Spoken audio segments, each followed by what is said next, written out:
when I post this on YouTube, you'll be able to go back and watch this stuff. So I'm setting you up for the sex test. But this right here, everybody go to Genesis 1:26. We'll get to the sex test in just a moment. Everybody go to Genesis. Look left or right. Make sure your neighbor has a Bible or something on their phone or something.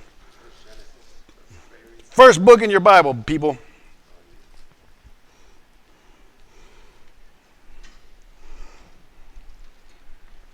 Everybody there? Look left and right. Does everyone have a Bible? They're looking at a Bible? See, it's kind of like this. This guy, look at this guy. It's kind of like this. You need to be, everybody look at me for a second. You need to be responsible for handling your own weapon. Like in the Marine Corps, do you have your own weapon? How many of you were issued a weapon even in boot camp or in your command and were never authorized to touch it or fire it? See, they give it to you so you can familiarize yourself with that weapon. This is your sword. And too many Christians, I'd say 90% of you don't read this enough. You don't. And you're weak. You're miserable. You're like that little PFC in the corner curled up in a ball in a fight. I can't count on you. You guys know what I'm talking about. And this is why I'm a hands-on kind of guy. If you don't go hands on your Bible, I'm going to go hands on you. No, I'm just kidding. It's a joke. We joke. That was a joke. I insist that you go hands-on with your own Bible. Because it's probably been a few months, since, maybe a year or so before you opened up a Bible. So I want you hands-on. Got it? It's for your benefit. I know the Bible, man. Okay, Genesis 1, verse 26. It says, "Then God said, let us make man in our image, after our likeness, and let them have dominion over the fish of the sea, and over the birds of the heavens, and over the livestock, and over all the earth, and over every creeping thing that creeps on the earth." 27. "So God created man in his own image. In the image of God he created him. Male and female he created them." 28. "And God blessed them, and God said to them, be fruitful and multiply and fill the earth and subdue it and have dominion over the fish of the sea and over the birds of the heavens and over every living thing that moves on the earth." Okay, just foundationally, there's only two genders. If you're confused, or liberals and Democrats are confused, and some Republicans in Hollywood, they're confused, it's because they're godless. God's not confused. There's two genders. I'll explain this as we move on when we get to anatomies next week. We're going to be talking about anatomies, the penis, the vagina, breast, the hymen, and things like this. Semen. What is all that? What are those? Dude, it's all in the Bible. There's two genders, male and female. I didn't say it, God said it. I'm not being insensitive, so don't think he's bad, you're homosexuals. I have a lot of homosexual friends that are recovering because I was honest with them about this. You don't embrace the sin, you overcome it. There's more to this. So he said, verse 28, he said, God blessed them, and he said to them, be fruitful and multiply. And then he goes on and said, and have dominion. I want you to know something. For your sexuality is directly related to your ability to reproduce and your ability to have dominion. That means to rule well, to have a good life. If your sexuality is not intact, a lot of things go bad quickly. I'll explain as we move on. Got it? Okay, go to Genesis 2:18. Go forward a verse or a chapter. And I'm going to read this passage real quick. Genesis chapter 2, verse 18. It says, then the Lord God said, it is not good that man should be alone. I will make him a helper fit for him. 19. Now out of the ground the Lord God had formed every beast of the field and every bird of the heavens and brought them to the man to see what he would call them. And whatever the man called every living creature, that was its name. 20. The man gave names to all livestock and to the birds of the heavens and to every beast of the field. But for Adam there was not found a helper fit for him. 21. So the Lord God caused a deep sleep to fall upon the man, and while he slept, took one of his ribs and closed up its place with flesh. 22. And the rib that the Lord God had taken from the man, he made into a woman and brought her to the man. Then the man said, 23, then the man said, this at last is bone of my bones and flesh of my flesh. She shall be called woman because she was taken out of man. 24. Therefore shall a man leave his father and his mother and hold fast to his wife, and they shall become one flesh. The King James says cleave. 25. And the man and his wife were both naked, and they were not ashamed. So there's that. Now go all the way to the New Testament. Help people out. Go to 1 Thessalonians. Chapter 4. Philippians, Galatians.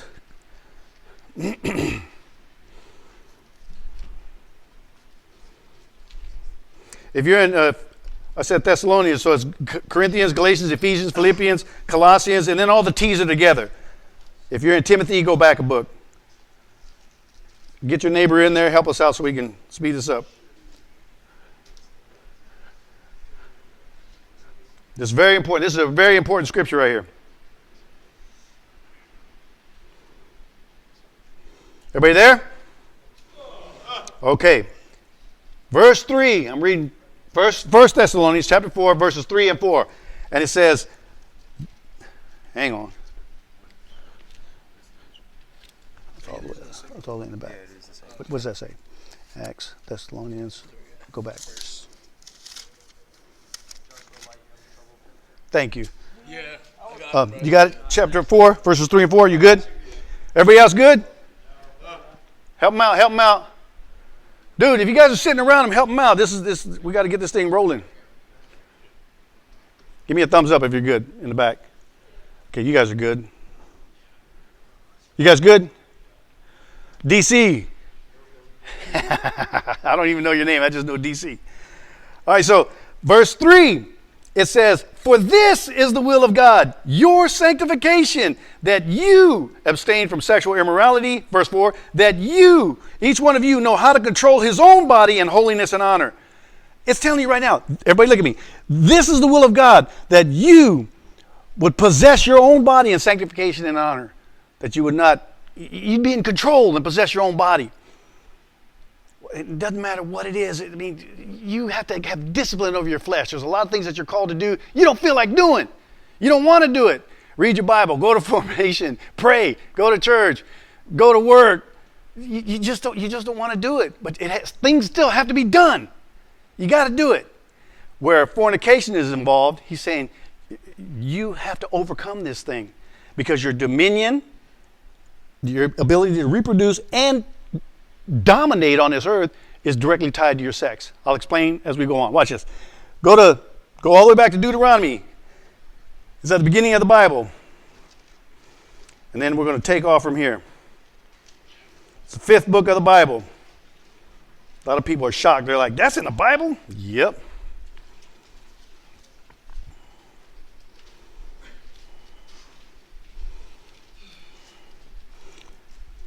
Genesis, Exodus, Leviticus, Numbers, and then Deuteronomy.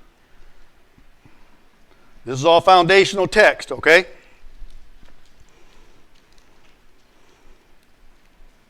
Okay, we're good, everybody?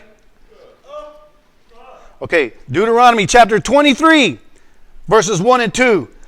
No one whose testicles are crushed or whose male organ is cut off shall enter the assembly of the Lord. 2. No one of a forbidden union may enter the assembly of the Lord, even to the 10th generation. None of his descendants may enter the assembly of the Lord. I'm going to read this in the King Jimmy because I like the translation. It's very poetic. Number 1, he that is wounded in the stones or hath his privy member cut off shall not enter into the congregation of the Lord. Verse 2, a bastard shall not enter into the congregation of the Lord. Even to his 10th generation shall he not enter into the congregation of the Lord. This is talking about your sexuality. This is Old Testament, but this principle still applies. And it's talking about Old Testament, if your sexuality was not intact, like you were made a eunuch, or maybe you were in combat and you lost a testicle, or your sexual organ was cut off or something, and you were wounded, you were forbidden to enter the tabernacle because your sexuality was not intact. Wait, you hang on. When we get to the semen part, you're going to find out how valuable your semen really is. And what we do, we spew it in a towel or in a sock or down the drain. Don't move. You guys already know what I'm talking about. And then he goes on, he talks about the bastard child. Even to the 10th generation, he can't even come in because, again, your sexuality has to be intact. I'll put it like this. Hear me very closely on this. The degree to which your sexuality is intact. You cough one more time, I swear. I swear. I swear. I swear. No, I'm just messing with you. You need some water? I got an extra one right here. No, man. Here you go. That's $1. I'm just kidding. Hear me on this. The degree, I'm talking to every one of you personally, the degree to which your sexuality is intact is the degree to which you will rule well. If you're compromised sexually 90%, then you're going to only rule well 10%. It's all related to your sexuality, whether it's intact or not. You think, I'm not exaggerating. As we take steps in this series, you're going to find out, you're going to be convicted. You're like, well, damn, no one ever told me that. Well, you're going to learn today. You're going to hear about this stuff, all right? So, dominion and sex are mutual. They're not exclusive. They go hand in hand, and it's all related to your sexuality. Here's the classes in a nutshell before we take the test. Part 1 is the sex test, and I promise you that the content will intensify. I set it up like this. Been teaching this stuff for probably 20, 24 years. Learning every time, learning more and more and more, and just fine-tuning and streamlining things for you guys. And you guys are getting the raw stuff, all right? So there's the sex test. That's tonight. Next week is sex and our anatomy. You know, the female body, the male body. Why did God set it up like that? It's not an accident. It's very, very intentional. You guys are going to be blown away by it. You're going to be like, well, damn. Matter of fact, I'll give you a foreshadow of it tonight. Part 3, sex and our soul. What's the effect of sex on this right here?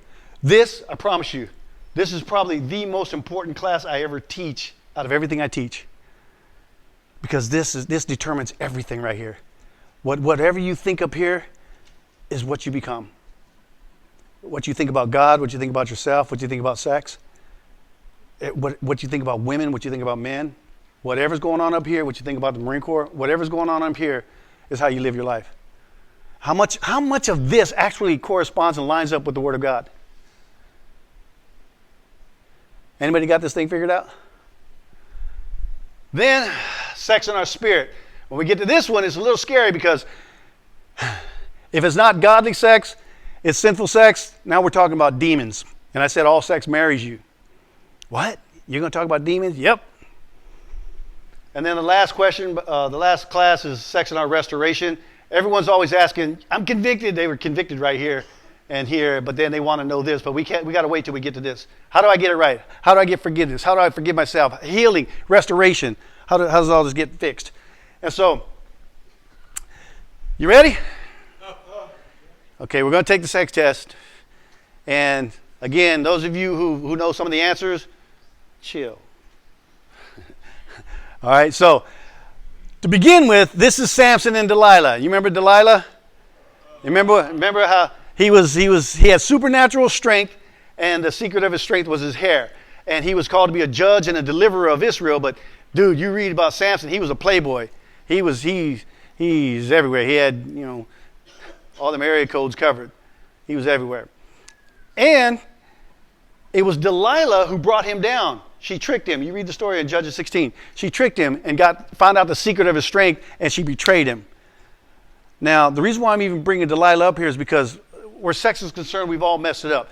But some people, their Delilah is alcohol. Some people, their Delilah is that next stripe or that next degree. Some people, their Delilah, I don't know, could be worry, crack cocaine, I don't know.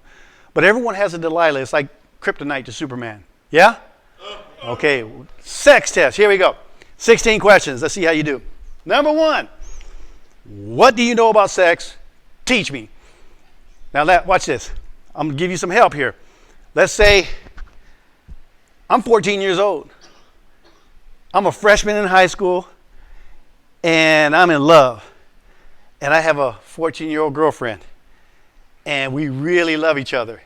Now, you're my uncle and my aunts, and I'm coming to you because I need to know how to do it. I'm taking notes.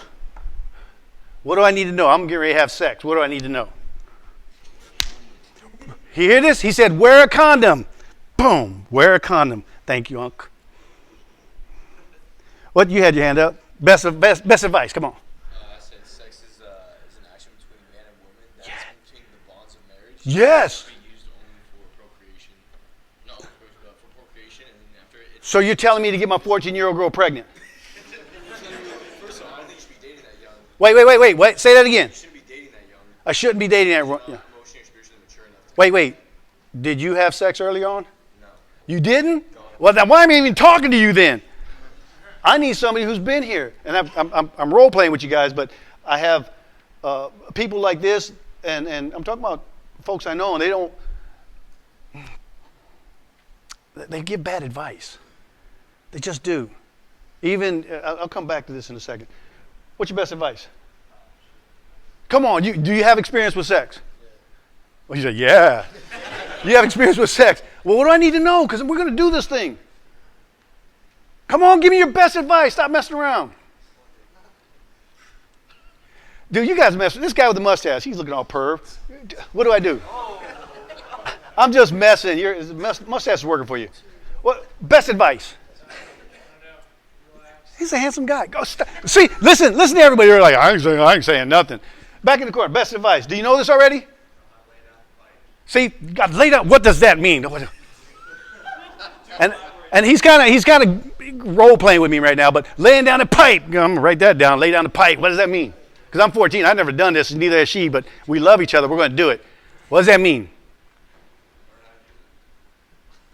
But give me some pointers because I think I can figure it out. But it sure would help if I had some cliff notes.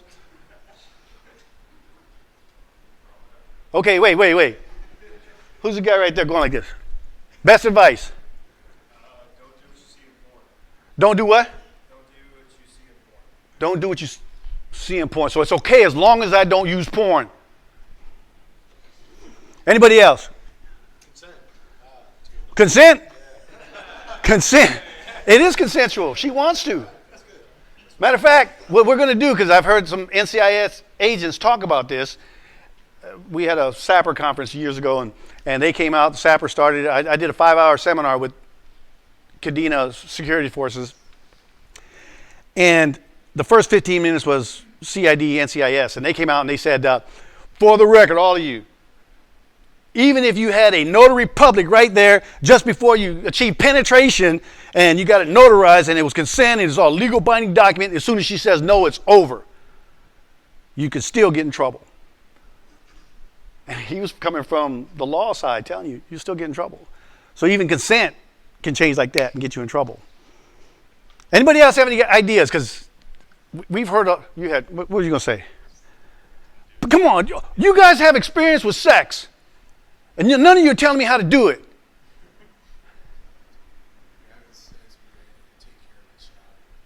Well, we're not planning on children, and we're going to take our chances though, because she's not on birth control. But he said use a condom, so that should be okay if I use a condom.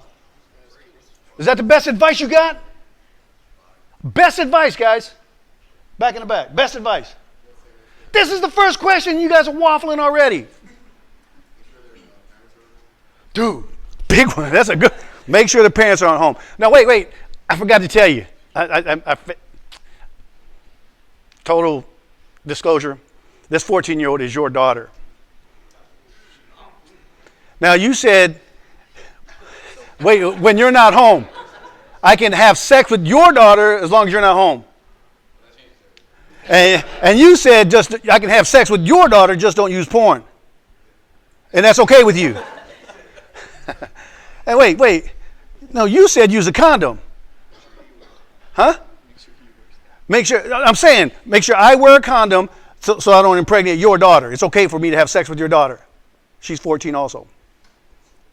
He's saying no now. I had a Marine sitting in here, and he was saying, you got to spin that record. And I didn't know what he was talking about. And in front of everybody, crowd about this big, I said, what is spin that record? He said, moisten it up and touch her. I was like, spin that record. And I asked him, I said, so it's okay with you if I spin that record on your daughter? Oh, he got pissed. He said, hell no. What changed? What changed? Who snorted? What? See, and this is what I've had full bird colonels and flag officers sitting in these conferences that I teach, and all of them look at me like, you better not ask me that question. You better not ask me. You can ask all them, but don't embarrass me. Basically, you're going to embarrass yourself because you don't know the answer. And this is what they conclude. The best advice, if I had to just sum up all the advice that I've ever gotten, it's wear a condom, do it responsibly, and just work it out, basically. When I know you have a lot more experience than that. But if honestly, if that's the best advice you have, show of hands, is it wrong for a 14-year-old to be having sex that early? Show of hands. That's most of you, maybe not all of you. But why is it wrong? What, did you wait? Did you wait? Hypocrite. And then most of us, we didn't wait. And so 14, 16 years old, we're experimenting, exploring. And we're messing stuff up. We don't even realize what we're doing yet. And see, the poor advice that I got, even in my conferences, best advice. Instead of, some of you were probably thinking this, don't do it, just don't do it. And then I say, well, you did it, and most people have done it. You did it, you hypocrite. Why should I listen to you? You're just trying to stop me from having fun. By the time we get done, you're going to know how to answer this. Now, whether they take your advice or not, that's up to them. But you're going to be able to stand flat-footed. That's why you don't do it. I'm going to explain. Okay, so I don't think, did anybody get any right on that one? Fail. What about this one? Easy question. Is there a lot of information out there about sex? Okay, good. Where's it at? Who said yes? Where's it at? Google. Where's it at? Your homeboys talk, chatter. Where's this information at? Where? Textbooks, smartphones, porn. Quickly. Yeah, music. See, if you said yes to this question, fail. Because what you see out there and all that internet, the books, the movies, the music, all that's not information. It's misinformation. That's not information. I told you these are all curveball questions, and you guys are screwing this thing up. It's misinformation. The only information you're going to get about sex comes from that Bible. Agree or disagree? DC? Making sense? All right, you guys aren't doing too good. Let's see. Simple question, two-part question. Who created sex? Okay, most of us say God. Okay, I'll give you half a point for that. Who did he create sex for? Some people say husband and wife. I disagree. Because I know some Christian couples, they're messing this thing up. They're in trouble sexually. Who? What?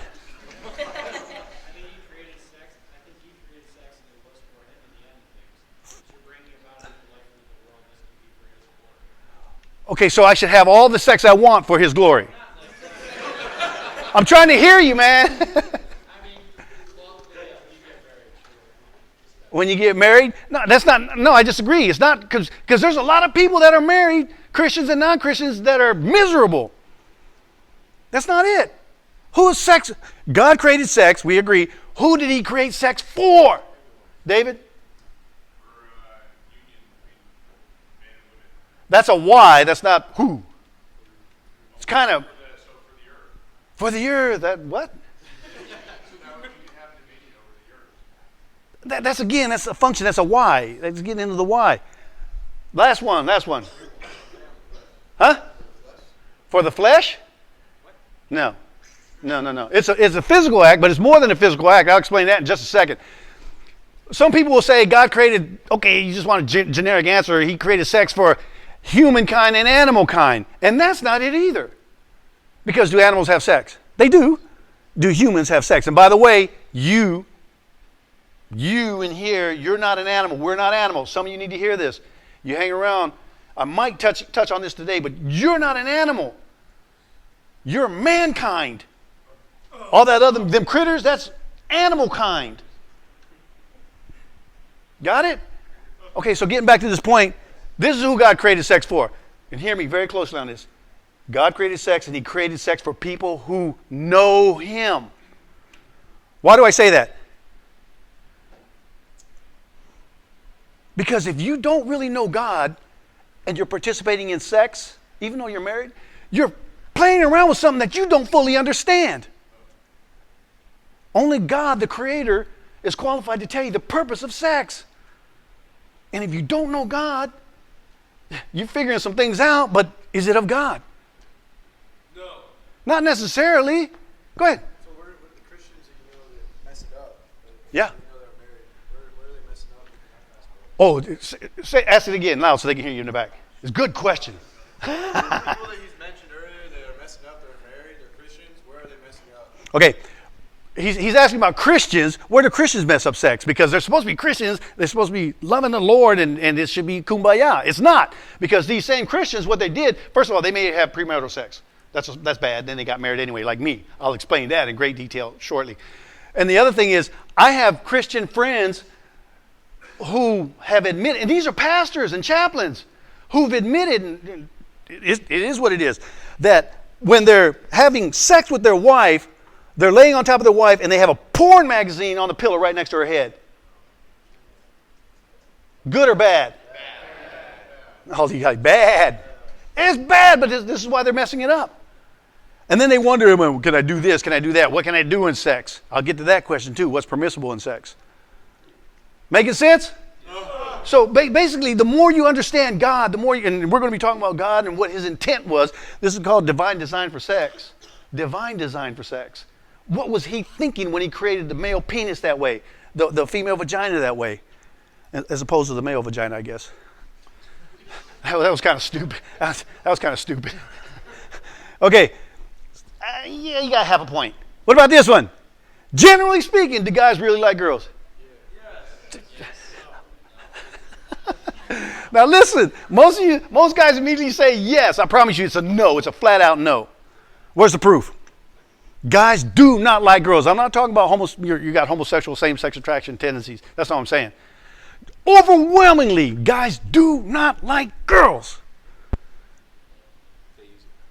Because if you really liked girls, why do we treat them the way we treat them? Who do we really like?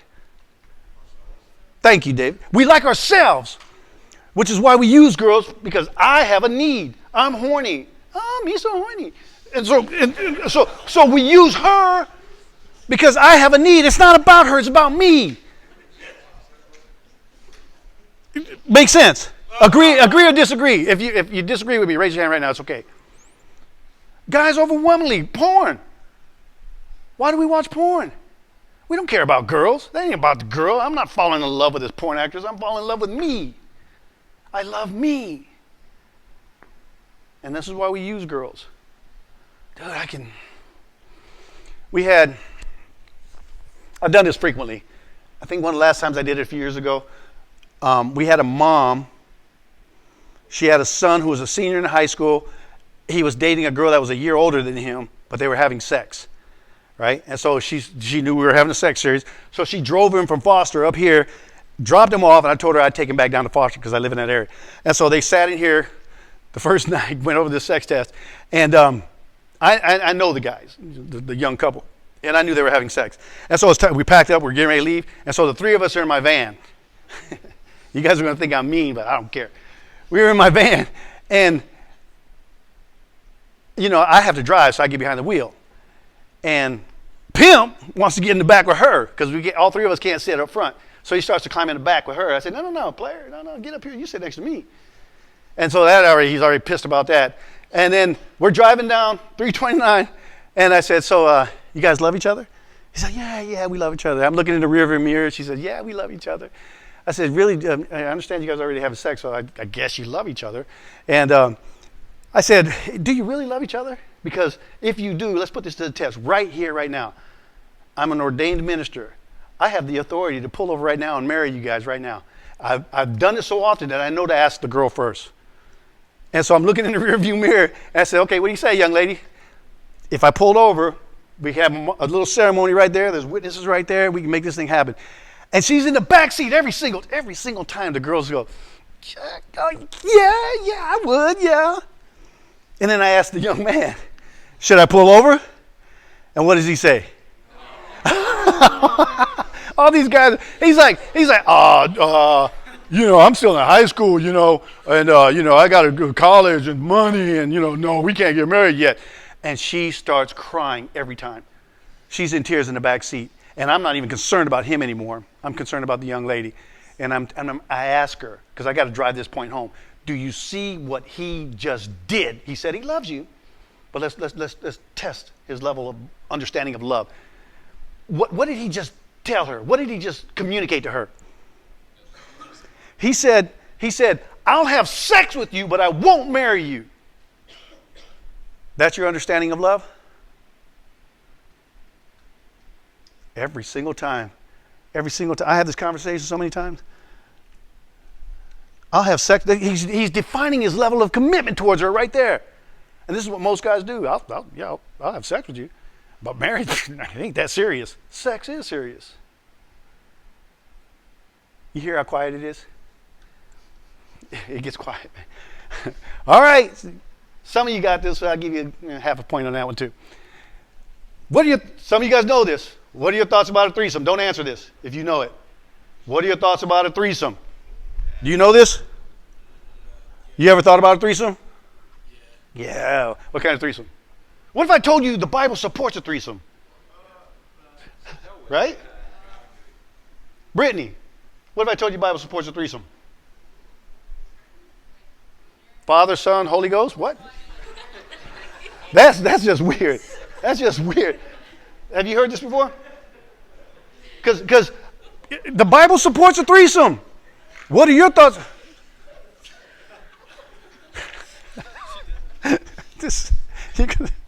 The Bible supports a threesome, and I'll survey. Should I say this? Should I tell them how I got banned? Yes. Grant, who was it? What unit was it, Grant? Where's Grant? It was 2-2 and 20. Maybe 3 years ago, 2-2 was here, over there at the theater, somewhere the theater's over there, the old one. Doing a welcome aboard brief. I'm part of the religious program, and so the chaplain at the time, he wants me to come up and do a 3 to 5 minute class intro on what I do on Monday nights. No problem. And I tell them, this is what we talk about. We talk about real stuff, politics, race, but it's all Bible-based. We talk about sex, Bible-based. Matter of fact, we're going to take a sex test. If you hang around, you need to get the sex test. And I said, here's one of the questions on the sex test. Auditorium full, 2-2, Marines, even female Marines. And I said, what are your thoughts about a threesome? Before I can get that question out of my mouth, there was a female, front row center. Woohoo, yeah, threesome, yeah. And I said, take mental note, coming back to that. And these other guys were raising their hands and saying, yeah, threesome. I said, and the Bible supports a threesome. And they're like, what? And they want to know where it's in the Bible, like some of you are wondering. And so I said, wait, before I take another step, you should ask me what threesome I'm referring to. Because the threesome I'm referring to is you, your spouse, and God. Which one were you referring to? That one? He said that one. And I was asking all the guys, and they were like, yeah, girl, guy, I'm sorry. And they're being honest. And I said, and young lady, which one were you talking about? And she was embarrassed, and she scooted down in her chair. She didn't say another word. She complained and said I was hostile to her. And that was, I embarrassed her. You embarrassed yourself. First of all, you're a freaking Marine. We should be able to talk about this stuff. Kind of cupcakes are in our Marine, They complained, and then they said, yeah, you can't come back. You're too controversial. I'm like, it is what it is. One person complained, and 499 other people don't get to benefit from this information. So the threesome that I'm talking about, the one that the Bible supports, is you, your spouse, and God. And the reason why I know this from personal experience, because you want God to be a part of your sexuality. You want God there. And don't act like he doesn't know. Why would Christians or people not want God in their bedroom? Why? That's right. They might be doing something they know he doesn't approve of. Having midgets in there or hobbits in there or something. No, you can't. No hobbits. You can't do that. And they'll ask questions. What? Get threesome? What about porn? What about? And they ask these questions. And and I'll answer all these questions. I'll answer them. But for the person, if you're any kind of mature Christian, you want God to be a part of your sexuality. I'll explain what that looks like for God to be a part of your sexuality in the following classes. People have. I'll leave that alone. It's you want God to be a part of it. I'll explain that later. What best sex you'll ever have? We had a major here a couple of months ago. He said, post-deployment sex. Good one, but that's not it. Best sex you'll ever have. Go ahead. Wait. See, I told you, man, if you know the answers.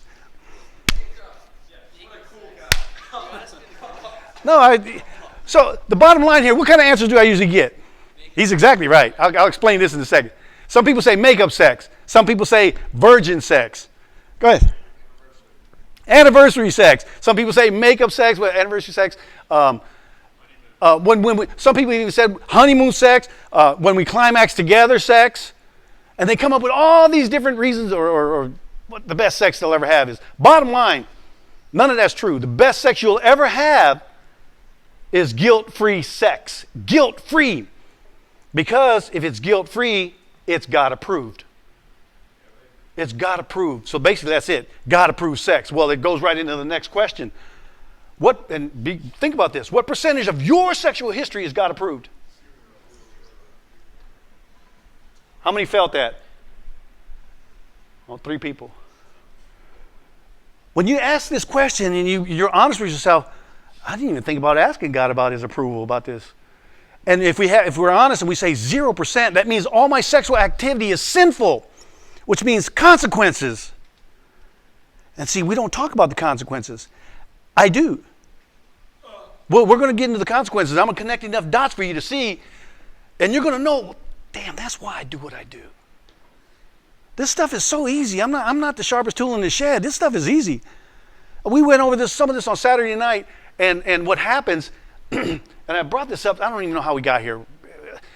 Basically, people want to get married and they want to fall in love, get married, and live happily ever after. But the problem is so many marriages, to include Christian marriages, they're not happy.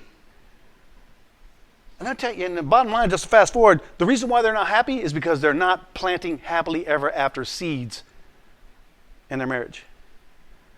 They're planting everything else. Sin, compromise, impatience, ignorance, just everything. Make sense? So, 0, which means consequences, sin. Yes? Real simple. What are the 3 fundamental purposes of sex? Sex, there's 3 fundamental purposes. You guys should get this one. Somebody said it. Number 1, let's start with that. Procreation, that means have babies. Yes, that's a good one. Number 2, pleasure, that's recreation. Who said that? That's right. Procreation, recreation, and the big one that most people don't get. Somebody said bondage. What do you mean by bondage? Wait, you got to clarify. This is a sex class. You got to clarify. Okay, he's talking about binding. He's talking about bondage, S&M, and all that. So it's consummation, procreation, recreation, and consummation. And most of you Negroes don't understand what consummation is. Most of you don't even know what consummation is. And it's the biggest reason for sex. Consummation. You study that word out, Latin word, con and sum. With and sum, that means to add, put together. What it literally means, you study this word out. To consummate a marriage means to bring together and perfect what was originally intended. Man, woman, oneness. That's marriage. Procreation, recreation, consummation. We had a female in the brig. Dude, number 8, number 9, she was like, I got this one. Oh, I know this. And she blew it. Okay, procreation, recreation, consummation. I got to show you this question. And I'll finish the story about this young lady. Procreation, recreation, consummation. Marriage, marriage, marriage, marriage. Number 9, what are the 3 fundamental levels of sex? Because she missed number 8. She said, I got this one for sure. And oral sex, anal sex, vaginal sex. Not even close. And she scooted down in her chair like, I'm just going to be quiet. No, that's not it. So what are the 3 fundamental levels of sex? Come on, preachers, doctors, Christians. Huh? Emotional. Be more specific. You're right, huh? Emotional, spiritual, physical. He nailed them. Body, soul, and spirit. There's 3 levels of sex. Your body, your soul, emotional, mental, and your spirit man. I told you, 3 levels of sex. This marries you. Every time you have sex, you marry on these 3 levels. You're married physically. So one of you mentioned this over here, even like bondage and binding and all that stuff. You're right. You get married physically, you get married emotionally in your soul, and you get married spiritually. But what do we say about the approval of our sexual history? So what kind of ties are these? What kind of marriages are these? They're bad. They're ungodly. They're sinful. Are you starting to see a problem here? If all of my sex was sinful, then I've got sinful ties connected to me. I'm married. Dude, one of the points I was going to make,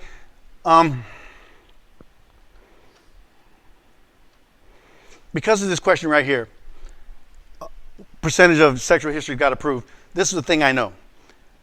Most people mess this thing called sex up. Even Christian virgins mess it up. But just side note, if you're a virgin, praise the Lord for that. I mean that. Because the more you abstain from sexual sins, the fraction of a problems you're going to have in marriage. But if you're, playboy rampant and you're just doing it and sowing your wild oats everywhere, you're compounding and multiplying your problems. And you don't even know it. You don't even know it. And so basically most people, their sexual history is 99.9% ungodly. And these are all ungodly ties. Yes, you guys following me? But then I meet Mrs. Wright. How am I going to connect to her fully? Because this is 99%, this is 1% I'm connected to her.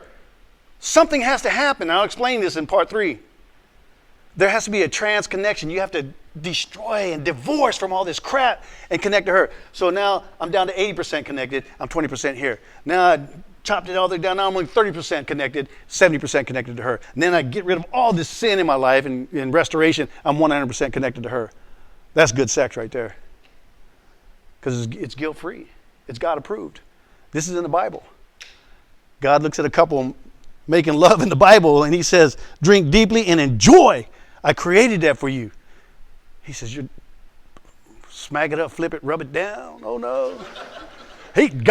He's complimenting what they're doing. He's saying, yes, I approve of what you're doing. And the man and the woman, they're in la la land. They're loving it.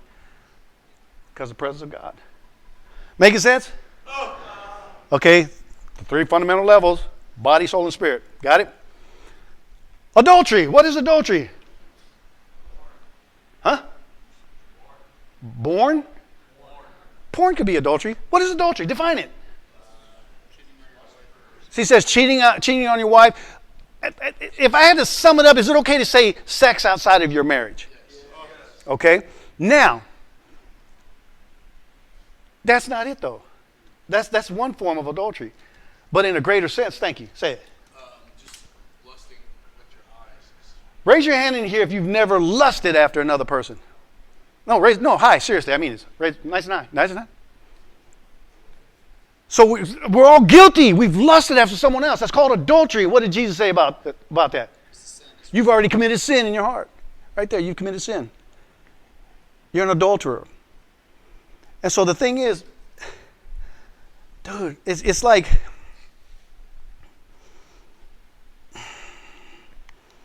I don't want to say this. If you want to succeed in marriage, you have to minimize the baggage.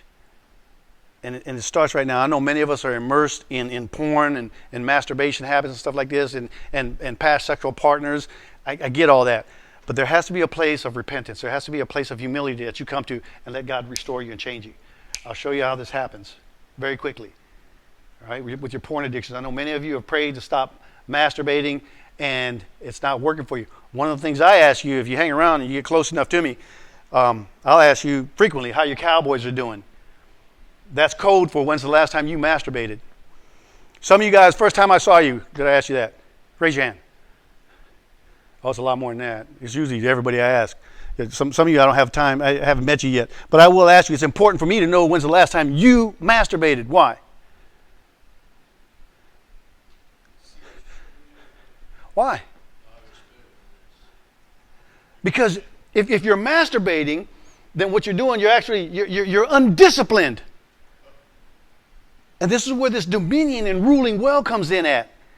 And so I promise you, if you're looking at porn now as a single person, you're looking at porn now, and I can't wait to get married so I can stop looking at porn and stop masturbating, and then you get married, you're still going to do it. Which is why you got to get disciplined now. And you can. Make sense? Okay, there's so much I got. And then the question comes down, have you been faithful? Watch this.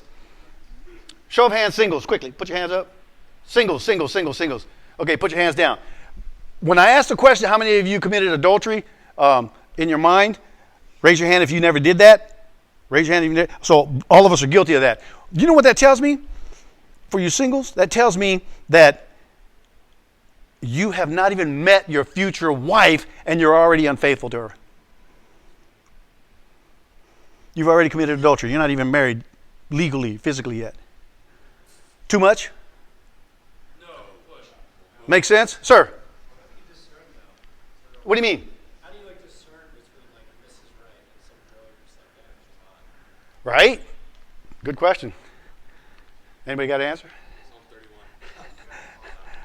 How do you figure out? That's another class right there. It's a good one. That might come up in part 3 or 5. That'll definitely come up. But how do you choose a spouse? That's what you're asking. How do you get the right? How do you choose the right one? Time out. I'm glad you asked this. This is for you men.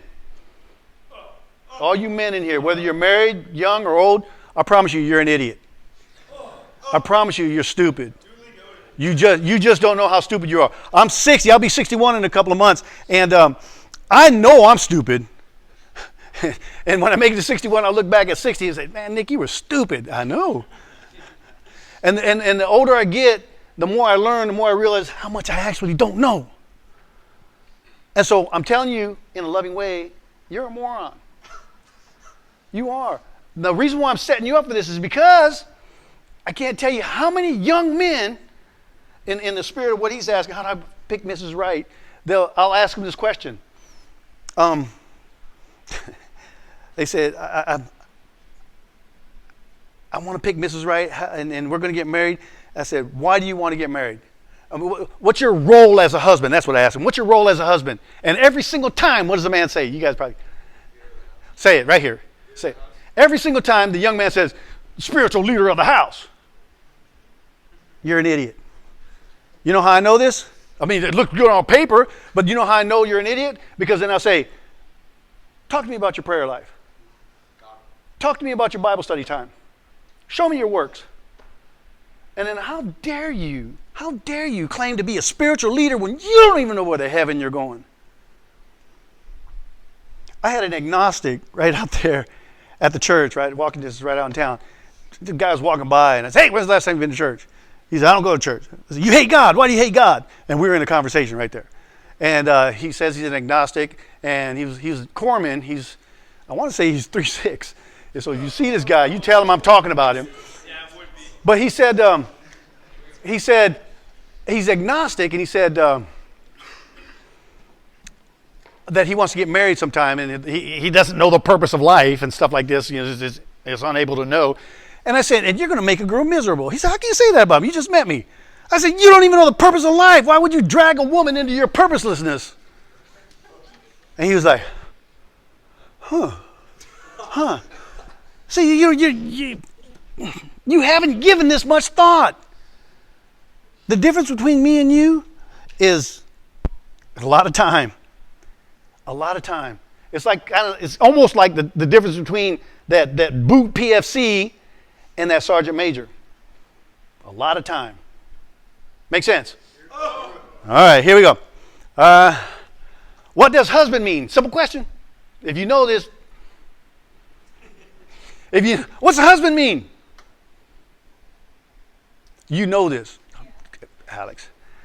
Okay, let me pick on some people. What's a husband? You've heard of the term husband, right? A male partner. No. Let's see. What's a husband? You know? Do you know? What is it? Take a guess. I know there's a word husbandry. Husbandry. Okay. What about, do you know Jack? If you know, don't say nothing. Okay. Samuel, do you know? To king? No. I mean, yeah, but no. DC, do you know what a husband is? I can take a guess, but probably wrong. Well, try it.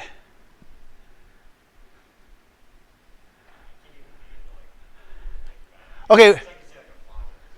Maybe like a good father. David, how long you been married? Married for coming up on 4 years now. Did I tell you what this means? Do you know what it means? You do not know what it means. Okay, take a shot. As a husband, You say 6 years or 4 years? What'd you say? 4 years. Okay, 4 years of husbandry under his belt. So provider. No, The house. no, no, no, no. I mean, all the qualities that he's sharing is certainly, that's things we're supposed to be doing. What is the literal definition of a husband? Do you know? A man you're legally wed to. Say again? A man you're legally wed to. A man you're legally, that is a good answer, but no. She said a man you're legally wed to. No, it's a compound word. Hus and band. Hus is a German word for house. The man is a house band. He's the band of the house. Women cannot be house bands. The only time a woman becomes a house band is when a knucklehead man is no longer present. And this is what most men, they don't even understand what they do. You ever seen them shipping containers, or even when you guys embark, do you put steel bands around your embark boxes anymore? I don't know what you guys do. When we ship stuff over here, we got a packing store, and they put them little plastic bands around your box and everything. What are the bands for? They hold that thing together. You been to Cracker Barrel? You seen that barrel outside, that big old beer barrel? I don't know what it is, but it's the wooden planks, and it has them steel bands around it. What happens if you take the bands off? You getting a clue now? This is what's happening in America right now. Why our homes are falling apart. Because of men. Is this making sense? And see, the responsibility for keeping that house together, God gave it to you. That mantle of leadership is squarely on the shoulders of men. That's not PC. I don't care. Men and women are equal. No, we're not. Where'd you get that from? We're worth the life of Christ, but we have different roles. Okay. House band. Got it? Matter of fact, do this week. Talk to some of your married folks and ask them, just show your knowledge. Hey, how long you been married, Colonel? Don't do this to your Colonel. Don't do this to your Colonel unless you got a relationship with him like that. But do it with your NCOs, your staff NCOs, your OICs, whatever. Ask them, hey, Skipper, how long you been married? 10 years. Okay, so you're a husband. Yeah. What does husband literally mean? What? I guarantee you, you'll get zeros. You'll get nothing. And then you'll tell him he means house band. Watch. And then you're going to get duty. All right. Okay, here we go. Men. Men only. What are those two things? And you guys, some of you know this. What are those two things hanging around your sexual organ? Balls. What else we call them? We call them balls. What else? Gonads. Huevos. My jewels. My nuts. We call them all kind of stuff, right? What's the medical term? They're called testicles. Now watch. Some of you know this. Don't say anything. They're called testicles. Why are they called testicles? Test. Keep going. Test. Not even close. Not even close. Testosterone. What? It has something to do with testosterone. Okay, wait. How old are you? 22. So for 22 years, your boys have been hanging there, and you tell me you don't know why they're called testicles? Anytime you don't know the purpose of a thing, you automatically abuse them. Automatically. I could talk about that, but that's... How old are you? What? Tell me about your boys. Why are they called testicles? Go ahead, tell them. No, you already said. How old are you? 20. So 20 years, your boys have been hanging there. Why are they called testicles? That's part. It is. There is testosterone in there, but that's not why. Watch this. This is going to mess you up. Do you know it? No, but my guess is once the factory One's a factory, one's a warehouse. You're not wrong, but do you know? Josue, your name isn't Josue, it's Julian. DC, do you know? How old are you, DC? 23. Oh, wait, let me get somebody older. David, how old are you? 28. 28, how old are you? Wait, how old are you? 21. Who's older than 28 besides the chaplain? Okay, so anybody know? This is going to mess you up. I promise you, this is going to mess you up right now. Okay, they're called testicles, and I'm going to go over this in the anatomy class next week. They're called testicles. It's derived from a Latin word. The Latin word is testes, T-E-S-T-E-S, testes. Anybody know? I'll give you some companion words and see if you get it. Some companion words that are built off the root word testes: testimony, testator, testament, testosterone, testify. What is it? What does all that mean? Witness. Say it. Witness. Loud. Witness. Witness. Your testicles are called witnesses. That's why there's two of them. Now here's the catcher. Here's the one that's going to get you. If it's true what I'm saying, that your testicles are witnesses, and they are, what have your testicles witnessed? Say it. Sin. What are they supposed to witness? Why are they called witnesses? Why are they called witnesses?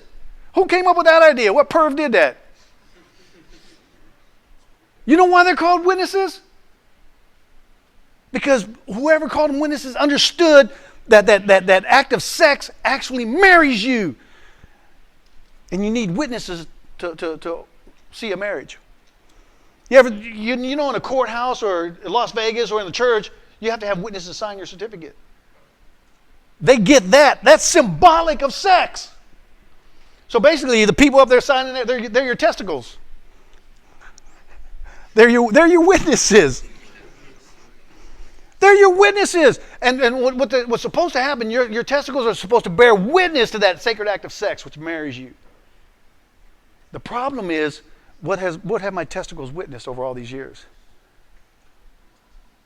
Horrible, horrible contracts and covenants and marriages. Yes? You guys okay? Yes. Making sense? Did I lose anybody? Is this your regular sapper classes that you guys get? Yes. Whatever. Whatever. Okay, ladies. Ladies only. You guys, most ladies will get this because ladies kind of tune in. What's the difference in being known and being laid? Because the Bible talks about being known and being laid. Ladies, anything? You guys understand the difference? What is it? Which one's better, to be known or to be laid? To be known. Why? I'll get to that. Because the guy, like, he loves you for you, like your personality, and gets to know you more. Like, he falls in love with you, like, not your body. Where'd you get that from? That's pretty good. She's right. You're supposed to fall in love with the girl. I'll get to the physical stuff because you're supposed to like that too, but not above her. And Grant was doing this just now. One of the things, the difference is if to be known, Adam knew Eve. That's in the Psalms. It says, "Be still and know that I am God." That word, the Hebrew word is yada.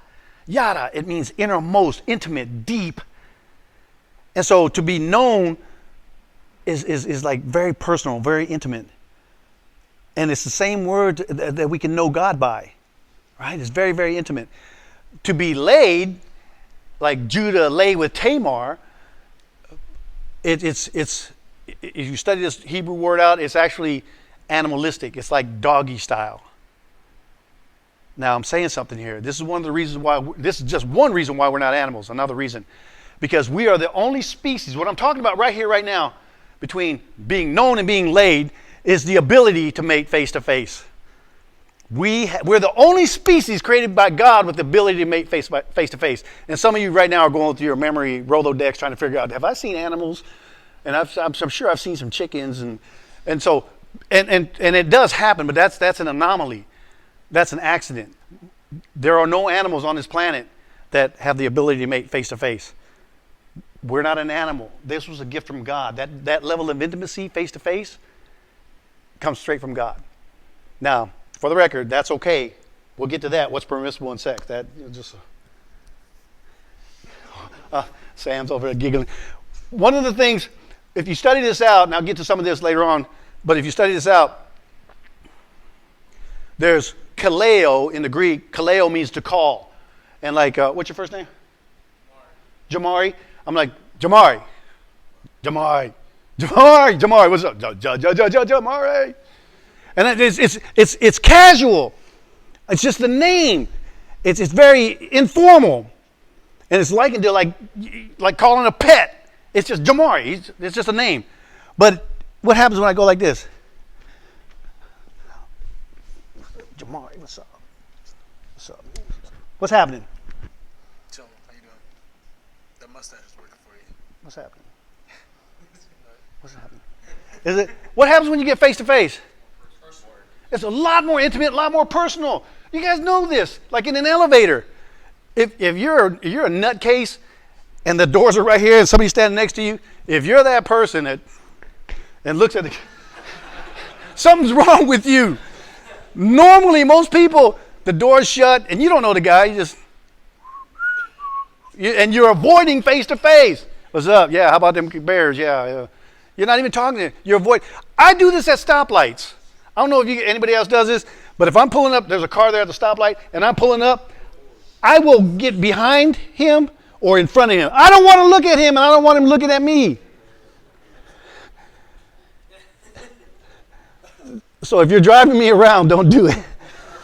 Because I've had people do that and say, they pull it, they just start laughing, and the guy's right there looking at me. I'm like, you did that on purpose. Because it's awkward, but that's what face-to-face is. Now, the reason why I'm even bringing this up is because most men, because of your imprinting, you were not taught that she needs this, and you need it too, and you avoid this. I can't tell you how many husbands do this. They're always telling her, turn around, turn around, turn around, turn around. What's that communicating to her? Turn around, turn around. What does he want? He wants her body. I don't want you, I want your body. And that's just a matter of time before she's had enough of that. Because she needs more and you need more too. This is going to get very, very intimate when we start talking about the anatomies. You guys okay? Okay. Okay, let's just make it simple. Besides the big three, tell me what's wrong with premarital sex. Now the big three, and I don't even use these when I'm engaging people out here, the big three that the church and Christians often bring up is it's a sin, or what about STDs and unwanted pregnancies? What I found is that when I say it's a sin, people today are saying, well, I don't believe in God and I damn sure don't believe in sin. What you got now, preacher? What about STDs? Penicillin, biatch. They say penicillin and whatever, medication. I said, what about unwanted pregnancies? Abortion. What you got now? So talk to me, preachers. What's wrong with premarital sex? Build bad habits. Definitely builds bad habits. Emotional damage, very true, quite possible. How? He says it weakens the relationship. I'm going to really break this off. It's like a big responsibility, right? That comes later on in the relationship. So you kind of take all the responsibility out of it. You're touching on it. I think you're onto something. Go ahead. Numbs you, build a tolerance and stuff. It's not like Possible. David? So I talk about this sometimes, and one of the things I like to bring up in this instance, right, is I'll say people will forget all the times they had sex between their first time and whatever they do it. Everybody remembers their first time.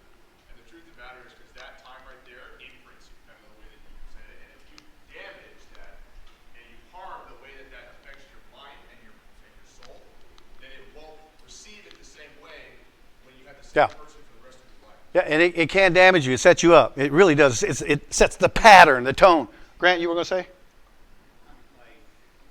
it could be like a set or a song that triggers you. Like, it was that one movie where, like he starts thinking about another woman. He starts doing things to his wife that he wasn't Yeah. Yeah. Devil's Advocate. You guys remember that movie? Keanu Reeves, he's a hotshot lawyer down south, and a big law firm up in New York has an eye on him. He's undefeated, and they float his ego, and he buys into it. He has a hot wife, Charlize Theron. And so he takes the bait, and he goes to New York to the big law offices. You guys seen this movie? And so they're giving Keanu Reeves a tour of the international law headquarters, all this other stuff. They're giving him a tour of the offices, and as he's going through this tour, he's looking at the offices, corporate offices, international taxes, fisheries, all kind of stuff. And he looks at the Italian law offices, and there's an Italian short-haired redhead woman in there, and they look at each other and they have a moment, and they just kind of flirt with each other, and they kind of ha. So boom, seed planted.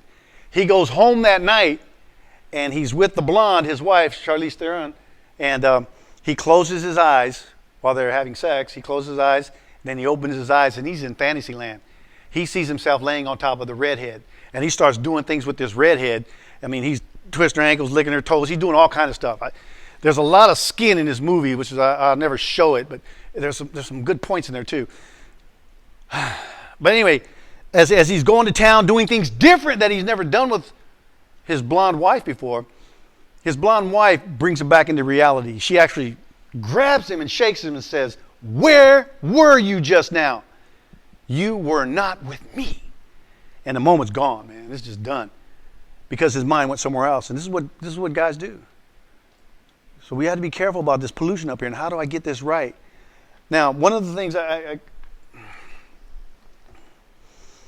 what's wrong with premarital sex? Now, you'll hear this again, but I want you to imagine something. Let's say this chair is the marriage date right here. This is the marriage date. Couple A, this is 6 months right here. Couple A, they meet and they fall in love, and they date. No hanky panky. Let's get married. Okay, I love you too. Let's get married. Boo boo. Now we're married. Now we have hanky panky, right? Couple B, they meet over here, and they're at the club, whatever, and they meet, and first night, booty call, sex. I love you too, sex. Let's get married. Okay, let's get married. Boom, now they get married. And then they continue to have sex. What's the difference in these two couples? Couple A waited, couple B did not wait. What's the difference? All you have to do is look at their record. That 6 months is a record of who they are. I promise you, divorce is predictable.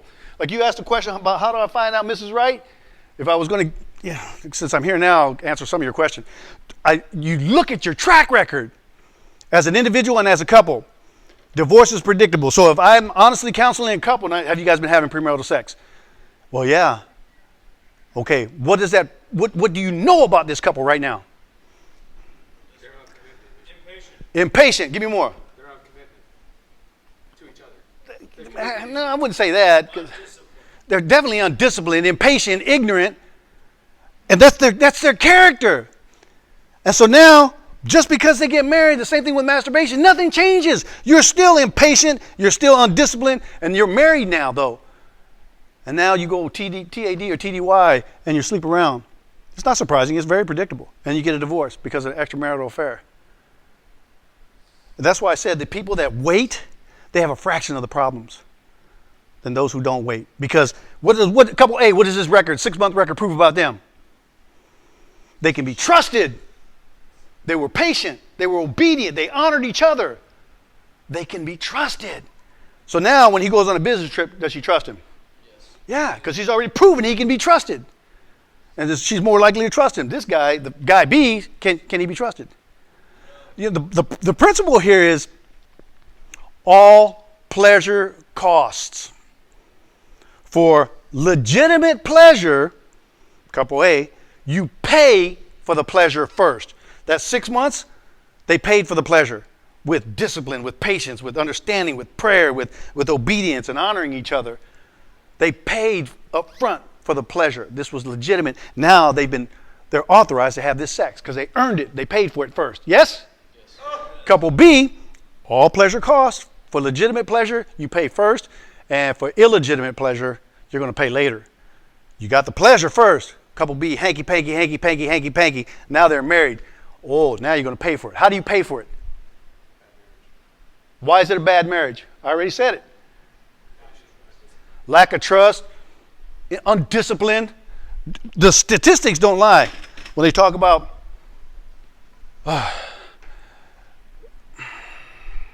see if I can remember this. I've read a couple of studies not too long ago, and they all kind of say the same thing.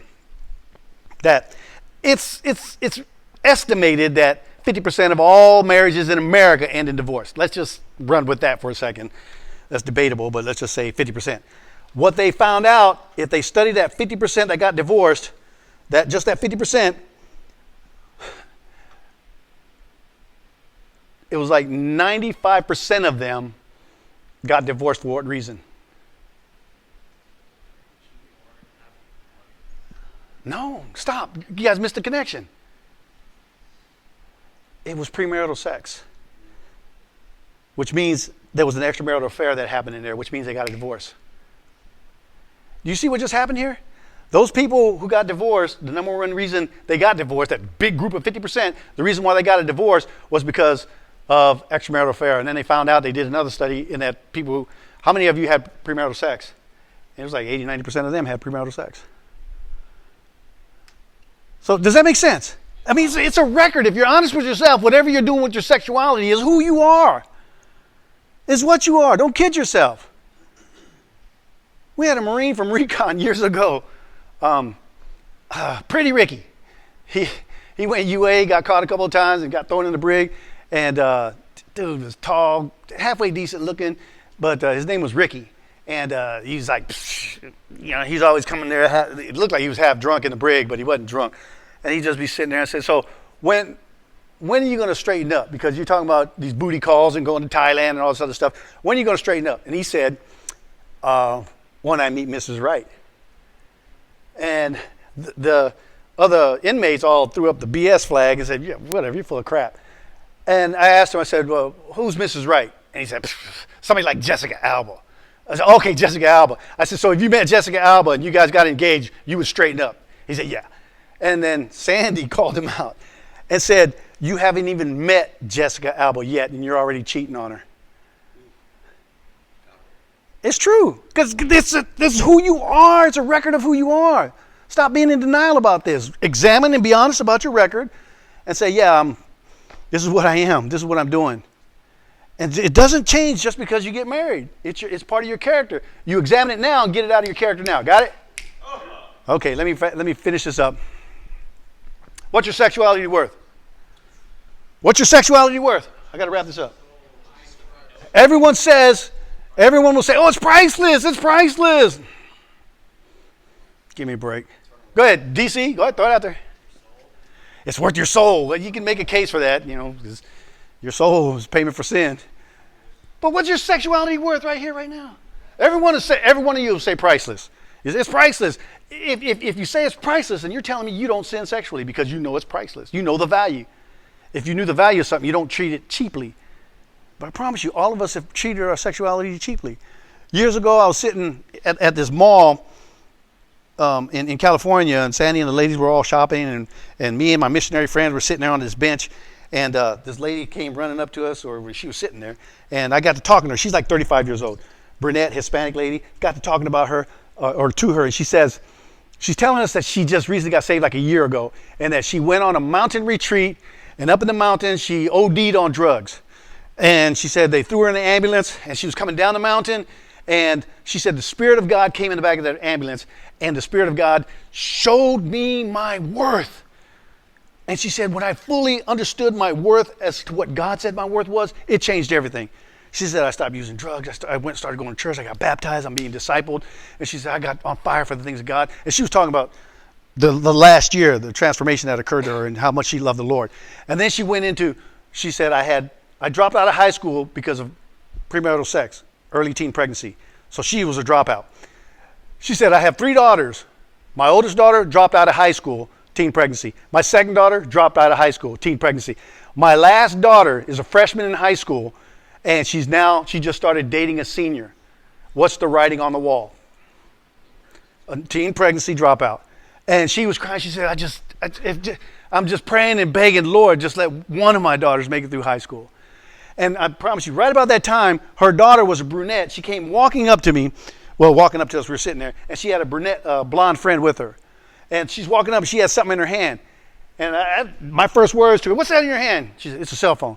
I said, how much was that cell phone? She said, $50.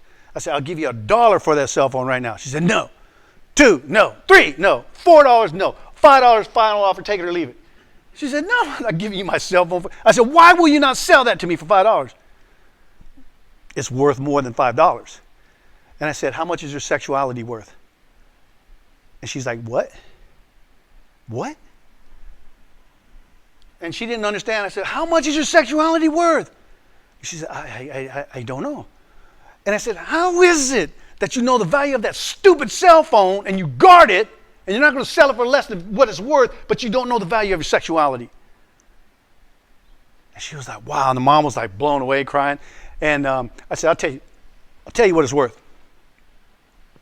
Your sexuality is worth that man's life and a ring. He needs to marry you and give his life to you. That's what it's worth. Man, she was crying. Mom was crying. We prayed with her right there. She said, I've never heard anything like this before. What is your sexuality worth? Because if you tell me it's priceless, but I look at your track record and show over the last, 2 months or last week, how many times you masturbated or porn or lustful thoughts, you're lying to yourself. It is priceless, but we're compromising it. Yes? Making sense? We're almost done. Let me wrap this up. Last one. What's permissible in sex? Come on, teachers, coaches. What can we do in sex? Can we have... Well, definitely penetration. I'm talking about things like, can I have vibrators in there? Can I have porn in there? Can I have midgets in there? What about goats? Can I bring goats in there? No animals? What about cosplay? What about oral sex? What about anal sex? Huh? I don't even know what that is. Well, what's permissible?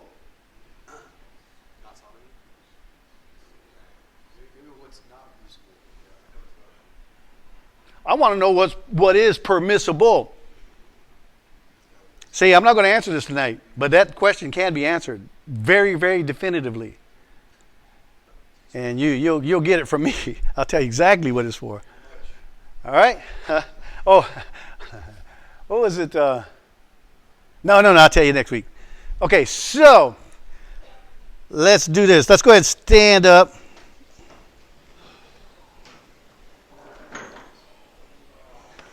Let's stand up. Okay, this is where we do throwbacks. Throwbacks is, what's your takeaway on tonight?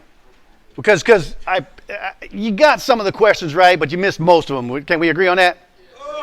Okay, what's your takeaway? Like mind blown? Like, okay, I gotta really think about that, or man, I'm pissed right now about that. Come on, everybody should have something. In the back. Threesomes are allowed. Woo, yeah! God. Yeah, they are. David. Yeah, guilt. I promise you, I'm chief sinner with all this stuff. This is why I'm an open book with this. A lot of misunderstanding. Garrett, all sex marries you. Turn to somebody, tell them all sex marries you. It does. All of your sex marries you. What'd you get? The more you have your sexuality controlled, the more your life will be controlled. Say that again. The more you have your sexuality controlled. Okay, that's good. This is good. The degree to which your sexuality is in control and discipline is the degree to which you will rule well. So if it's broken, dude, your life's somewhat broken. There's a lot I can share with you on this, but I'll get to this in part 3 of the soul, because we've had E1s through 06s in the brig, life shattered over sex. There's so much. Jack.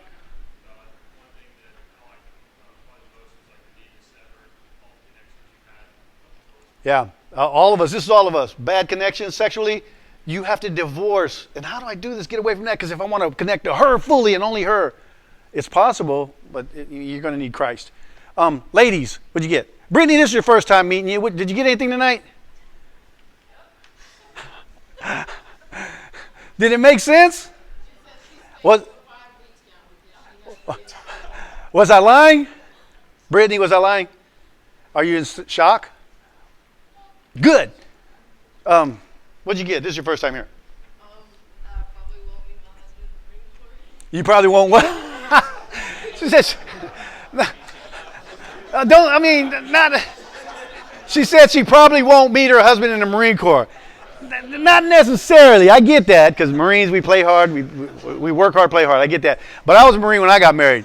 And I'll tell you this in the weeks to follow. I messed everything up. I was not a virgin when I met Sandy. We had premarital sex. And I'll paint a picture of exactly what happened and how I came to the point where after years of happy marriage, God said, apologize to her. For what? For premarital sex. But God, that was a long time ago. God, I married her. We're happy. There's nothing wrong.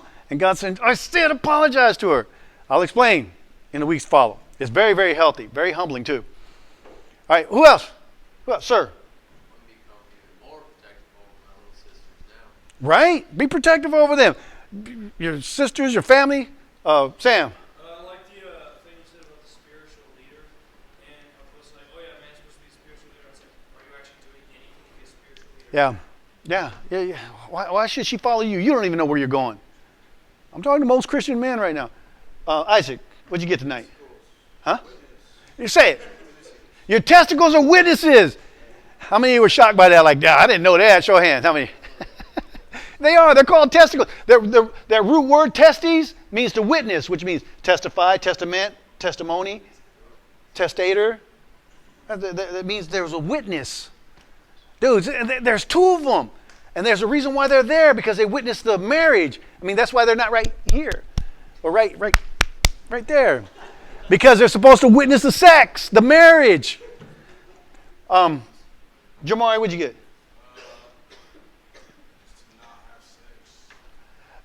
You're right.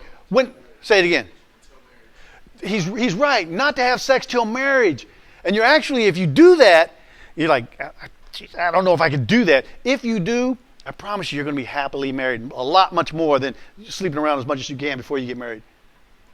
I'll show you in Scripture how this happens.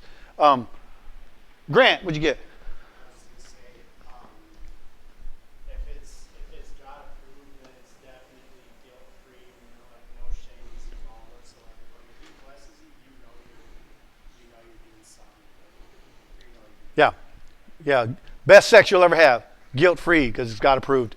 What'd you get? I think as you're talking through the end, talking about like the worth of sex, I think too often people like pound on themselves, think that they're worth less, or what they have to offer isn't worth much. But towards the end of it's knowing that you're made in the image of God, and that what you have to offer is, again, as you put before, it's worth so much, and you can't just give What's it it worth? so Okay. willingly. You're right. Just giving yourself that upper hand. Yeah. That's exactly right. Hey, you have something that's very valuable. It is. You shouldn't offer it so easily. It is. Your sexuality is extremely valuable. This is why, I'll get into this next week, but this is why God says in Genesis 17, He says, I'm going to do a new thing. It's called circumcision. He says, I want that.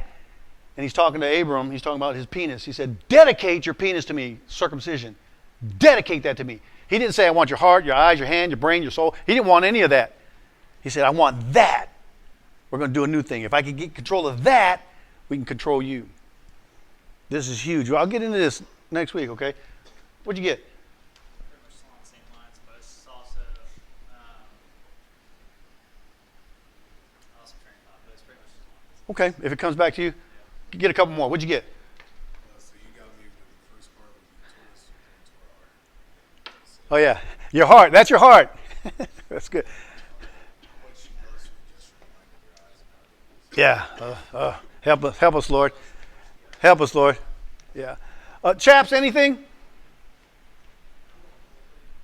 The whole thing was awesome. I've never heard it like that. So